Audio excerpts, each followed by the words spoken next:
నమస్తే, welcome to Suman TV. ప్రస్తుతం మనతో పాటు ఉన్నారు ఆరోగ్యరత్న డాక్టర్ రాఘవేంద్ర గారు, sciatica and dry needle specialist. So సార్తో మాట్లాడి మరికొన్ని విషయాలు హెల్త్ గురించి అప్డేట్ తెలుసుకుందాం. నమస్తే సార్.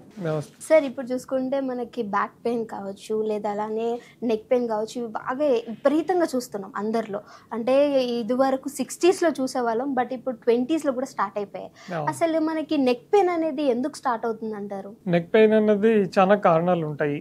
ఇప్పుడు మీరు చెప్పినట్టు అప్పుడు 60s చూసేవాళ్ళము. ఇప్పుడు ఏంటంటే తక్కువ ఏజ్ లో కూడా చూస్తున్నాం, 30 అలా కూడా చూస్తున్నాము. ఎందుకంటే లైఫ్ స్టైల్ అని చెప్పుకోవచ్చు. ఎక్కువగా ఫోన్స్ చూడడం అందరూ తీసుకొని ఇలాగా జనరల్ గా ఇలా చూడాలి. అందరు ఏం చేస్తున్నారు, ఇలా పట్టుకొని ఇలా చూస్తున్నారు. తల వంచి చూడడం వల్ల పోస్చర్ మారిపోయి నొప్పి రావడం జరుగుతుంది. మెడ దగ్గర ఎక్కువగా ప్రెషర్ పడిపోయి కంటిన్యూస్ గా ఒక్కసారికి రాదు, రోజులు నెలలు సంవత్సరాల తరబడి అది అలవాటు అయిపోయి పోస్చర్ లో ప్రాబ్లం అయిపోయి నెక్ పైన ఎక్కువ ప్రెషర్ ఒకటే చోట పడడం ద్వారా బోన్స్ పైన ఇలాగా పెయిన్స్ రావడం, తొందరగా ఎర్లీ డిజనరేటివ్ చేంజెస్ అంటాం, అలా అవ్వడం, దాని నుంచి నొప్పులు రావడం జరుగుతా ఉంది. ఇప్పుడు మనం పోస్టర్ లో చేంజెస్ అనేది ఎప్పటి నుంచి మనం గుర్తించవచ్చు అంటారు? అంటే మనము తెలియదు కదా, జనరల్ గా అందరికీ ఏంటి ఫోన్స్ ఇలా తలవంచి చూడడము అలాగుంటుంది. కానీ మధ్యలో నొప్పి రావడం స్టార్ట్ అవుతుంది మనకు మెడ దగ్గర. అది ఎందుకు వస్తుంది అన్నది అందరూ కనుక్కోలేరు. జస్ట్ పెయిన్ వస్తుంది అనుకుంటారు, కానీ ఇలా ఫోన్స్ చూడడం ద్వారా, లేకపోతే సిస్టమ్ వర్క్ ఎక్కువసేపు కూర్చొని చేయడం, అలాగే దాని ద్వారా రావచ్చు.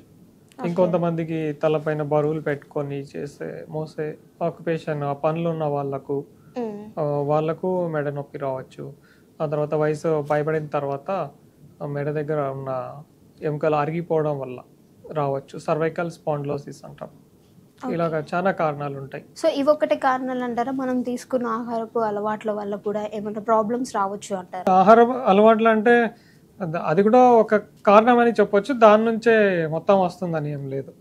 అది కూడా కొంచెం ఒక కారణం అంతే. స్ట్రెంత్ ఫుడ్ తీసుకోకుండా ఎక్కువగా పాలిష్డ్ ఫుడ్స్, ఎక్కువగా రిఫైన్డ్ షుగర్స్ ఉన్న ఫుడ్స్, ఇటువంటివి తీసుకోవడం ద్వారా దానికి తోడైపోయి తొందరగా వచ్చే అవకాశాలు ఉంటాయి. ఓకే, మన దగ్గర దీనికి ఎలాంటి ట్రీట్మెంట్ ఉంది సార్?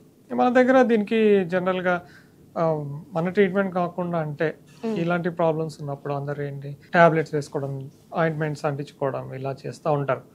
అప్పటికి అది తగ్గుతుంది, కానీ మళ్ళీ వెంటనే పర్మనెంట్ సొల్యూషన్ కాదు, వెంటనే మళ్ళీ వస్తూ ఉంటుంది. అలా ఉన్నప్పుడు మనం ఏం చేస్తామంటే డ్రై నీలింగ్ ట్రీట్మెంట్ తోటి చేస్తాం. వాళ్ళ లక్షణాలు ఎలా ఉన్నాయో చూస్తాం. అంటే నొప్పి మెడ దగ్గర ఒక్కటే ఉందా, లేకపోతే మెడ నుంచి ఇటు తలకు వెళ్తుందా, లేకపోతే మళ్ళీ ఇటు నుంచి ఇటు చెయ్యికి ఏమన్నా వస్తుందా, దీంతో పాటు కళ్ళు తిరగడం ఏమన్నా ఉందా, ఇవన్నీ చెక్ చేయాలంటే ఎక్స్రే, ఎంఆర్ఐ ఇవన్నీ చూసుకోవాలి. దానిలో చూసుకున్న తర్వాత దానిలో డిస్క్ బల్జ్ ఉందా, లేకపోతే అరగడం ఉందా, ఏముంది, ఏ లెవెల్లో ఉంది, నవ్వు ఇంపింజ్మెంట్ ఏమన్నా ఉందా, అవన్నీ తెలుస్తాయి. దాన్ని బట్టి మనము డ్రై నీడ్లింగ్ ట్రీట్మెంట్ ద్వారా ఎక్కడ ప్రాబ్లం ఉంది కరెక్ట్ అక్కడి నుంచే ట్రీట్మెంట్ చేస్తాం అనమాట. అక్కడనే పోక్ చేసి దాన్ని ట్రిగర్ పాయింట్స్ అన్ని ఉంటాయి లోపల, మజిల్ లోపల, దాన్ని క్లియర్ చేసేసి అక్కడ ఉన్న ప్రాబ్లం తగ్గించి ఎక్సర్సైజెస్ చెప్పి రెస్ట్ ఇచ్చి మళ్ళీ నెక్స్ట్ విజిట్కి రమ్మని చెప్పడం. అప్పటికి దగ్గర దగ్గర 40-50% తగ్గడం ఇలా ఉంటుంది. అలా 3-4 టైమ్స్ వస్తే కనుక ఆ ప్రాబ్లమ్ ని పూర్తిగా నయం చేయవచ్చు. ఎన్ని డేస్ పడుతుంది ప్రాసెస్ కి? ఒకసారి చేసుకుంటే వాళ్ళ ప్రాబ్లమ్ ని బట్టి వాళ్ళు నెక్స్ట్ 1 వీక్ కి రావాలా, 10 డేస్ కి రావాలా అన్నది చెప్తాం. అలాగా 4-5 టైమ్స్ రావాల్సి ఉంటుంది. కొంతమందికి సెకండ్ టైం, థర్డ్ టైం తగ్గుతుంది, కొంతమందికి 4th టైం తగ్గుతుంది. వాళ్ళ నొప్పి తీవ్రతను బట్టి, అక్కడ ఉన్న ప్రాబ్లమ్ ను బట్టి ఉంటుంది ఇదంతా. ఓకే, మీరు ఇంతకు ముందు అన్న ట్రిగర్ పాయింట్స్ అని, అవి మనము ఎలా గుర్తిస్తారంటారు మీ దగ్గర? ట్రిగర్ పాయింట్స్ అంటే ఫస్ట్ మెయిన్ గా ఎంఆర్ఐలో, ఎక్స్రేలో ఎక్కడ అది బోన్ది ప్రాబ్లం ఉంది చూసుకుంటాం. డిస్క్ బల్జెస్ ఉన్నాయా, ఎక్కడ అరుగుతుందో అది చూసుకున్న తర్వాత పాల్పేట్ చేసి మజిల్స్ లోపల ఎక్కడ ప్రాబ్లం ఉంది, ఆ డిస్క్ లెవెల్స్ లో ఎక్కడ అన్నది కనిపెట్టొచ్చు. కనిపెట్టి డైరెక్ట్ అక్కడనే ట్రీట్మెంట్ చేసి దాన్ని ఫ్రీ చేయడం జరుగుతుంది. సో వీళ్ళకి ఏదైనా మనం ఫుడ్ పరంగా డైట్ అనేది మీరు ఇస్తారా, లేకపోతే? డైట్ అంటూ ఏం ఉండదు, నార్మల్ డైట్ ఏదైనా తీసుకోవచ్చు, ఏ డైట్ అయినా కూడా పనిచేస్తుంది. కాకపోతే అక్కడ ఉన్న ప్రాబ్లమ్ ని క్లియర్ చేయడం ఫస్ట్ క్రైటీరియా.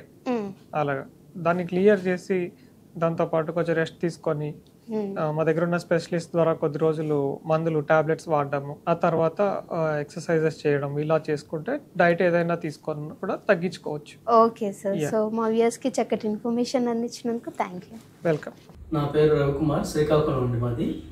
నేను ఈ సయాటికా పెయిన్తో గత 5-6 ఇయర్స్ నుంచి బాధపడుతున్నాను. కాళ్ళు పూర్తిగా లాగడం, నడుము దగ్గర మంట ఉండడం, ఏ పని చేసుకోలేకడానికి చాలా ఇబ్బంది పడ్డాను. నాది టీచింగ్ ప్రొఫెషన్ కాబట్టి నిల్చొని పాఠాలు చెప్పడం కూడా చాలా కష్టమైంది, చాలా ఇబ్బందులు పడ్డాను. యూట్యూబ్లో డాక్టర్ రాఘవేంద్ర సార్ గారి మెసేజ్ చూసి ఆయన దగ్గరికి అప్రోచ్ అయ్యాను. ఫస్ట్ లెగ్కి చేశారు, రైట్ లెగ్ చేశారు. తర్వాత 15 days తర్వాత సెకండ్ లెగ్, లెఫ్ట్ లెగ్ కూడా చేశారు. ప్రస్తుతం నేను చాలా 90% కంప్లీట్గా తగ్గింది. నాకు నా పనులు నేను చేసుకోగలుగుతున్నాను. ఈరోజు సార్ ఫాలో అప్ ఇచ్చారు. జీవితంలో డాక్టర్ గారు నాకు చాలా ఉపకారం చేసినందుకు నేను చేతులెత్తి నమస్కరిస్తాను. Thank you. అప్పుడు ఎంత ఇబ్బంది పడ్డారు, ఏమేమి ప్రాబ్లం ఉంది? నేను పూర్తిగా కింద వస్తువు తీసుకోలేకపోవడం, కొంచెం నడవడానికైనా ఇబ్బంది పడడం, ఏమాత్రం కూడా నిల్చోలేకపోవడం, కూర్చున్న ఒక 10 minutes తర్వాత కాళ్ళు లాగడం, నిల్చున్న ఒక 10-15 minutes తర్వాత మళ్ళీ కాళ్ళు లాగడం, ఈ నిత్యం ఈ కాళ్ళు లాగడం, ఈ బర్నింగ్ అన్నది నా లైఫ్ స్టైల్లో ఒక భాగం అయిపోయింది. ఇప్పుడు ఒక 1 month నుంచి డాక్టర్ గారి దయ వల్ల అవి లేకుండా కొంచెం ఫ్రీగా ఉన్నాను. Hi friends, he's suffering from both the legs sciatica since long ago. Earlier he was not able to walk, he was suffering from burning sensation all through the day for a lot of years. He is by profession he is a teacher, and due to prolonged standing he used to get swelling at the feet and pain. After seeing my YouTube videos he approached me. I have checked him and treated him first for the left leg. Now he is pain free, and after 15 days I have treated for the right leg also. Now he came for the third visit. He is pain free now, burning sensation all have gone. He is able to walk normally. Earlier he was not able to lift the left leg due to the pain, and now after treatment immediately he got the movement of the leg. He was able to lift the left leg. Today I have treated the right leg for the second time. All of 90% of pain has reduced. If anybody is suffering from this type of sciatica, disc bulges, neck pain and hip pains, they can come and approach me and take the treatment. Thank you friends. Sri Raghavendra sciatica and disc bulge centre. Doctor Machani Raghavendra, MPT neuro, sciatica and dry needling specialist. Australian treatment. Operation లేకుండా చికిత్స చేయుట మా ప్రత్యేకత. మీరు దీర్ఘకాలికంగా మెడనొప్పి, sciatica, cervical spondylosis, నడున్నొప్పి, L4, L5 disc bulge, C12, C7 disc bulge, పాదం మడమ నొప్పితో బాధపడుతున్నారా? అయితే మమ్మల్ని సంప్రదించండి. For appointments Sri Raghavendra sciatica and disc bulge centre, rich towers ప్రక్కన, IDPL signal, Chintal, Jeedimetla road, Hyderabad. Phone numbers 9949630309 and 04035070961.